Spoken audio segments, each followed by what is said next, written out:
I'm working with a high school female hurdler who's having a hard time staying low over the hurdles. After watching her video, I see why. It's a common problem, so let's check it out. I'm going to start out by watching her run one time through. Keep in mind the video was sent to me in slow motion, so this is the fastest that I can make it. Some things to notice here. She comes out from the start very well. She's accelerating well, landing on the balls of her feet, getting faster each step. But then something starts to change here at about step 6. Notice that she is now starting to get her foot striking in front of her center of mass and landing on her heels. It's very pronounced here, but this is an example of somebody trying to slow down and put on the brakes.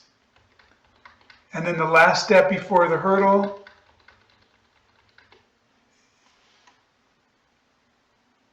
is more of the same. This is indicative of an athlete who is afraid to go full speed over the hurdle, probably afraid that they're going to hit it and fall. So what they do is slow down to get themselves under control and then get a higher distance over the hurdle. And having your leg out in front of you like this really kind of makes your leg serve as like a pole vault where your foot is going to plant on the ground and then your direction is going to go up versus forward, which we want. Let's take a look.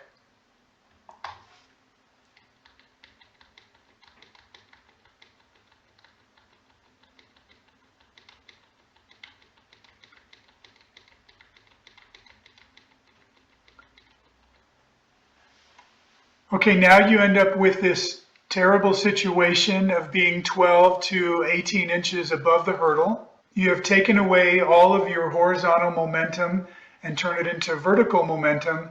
And now once you reach the top, gravity starts to pull you down. So what we see here is a situation where she looks more like she's doing the long jump than hurdles. So she's definitely going to sink into the ground, and we can watch it happen here. She's hit the ground. Her knee is going to start bending as she sinks lower and lower into the ground. And now she's lost all of her speed and she has to overcome gravity and then turn around and try to build up speed to the next hurdle. So it's really a no-win situation. So I'm going to play a video of another young hurdler the same age. This is somebody who I've worked with for over 3 years.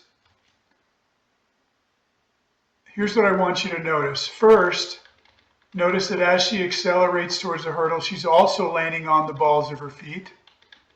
But she does that the entire time, every step to the hurdle. Never lands on her heels. Also notice the length of her strides.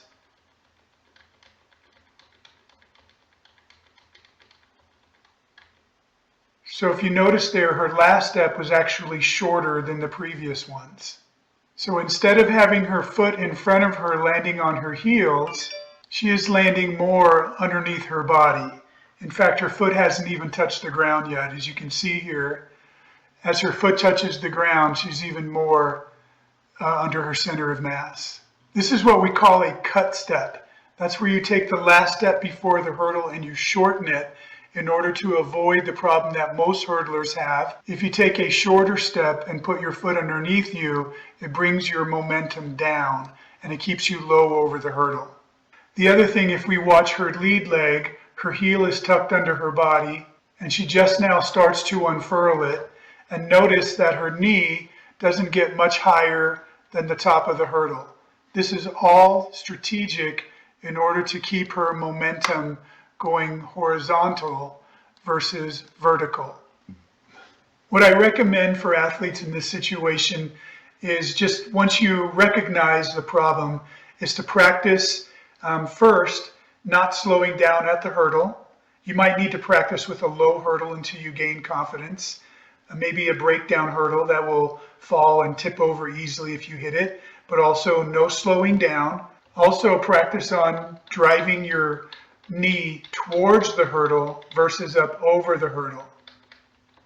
You can do this during all of your drills, particularly a lead leg drill, and then also by having hurdles spaced at closer spacing to gain confidence, and then gradually as you get better you can space them out more to run more full speed. For people in this situation, I highly recommend that they check out my Hurdling 101 instructional video. It takes you back to the basics of step-by-step learning how to hurdle the right way, keeping your momentum forward, and gives you all the drills that you need to learn how to hurdle properly. If you want to learn more about hurdling or let me help you with yours, check out my website at acemethodcoaching.com.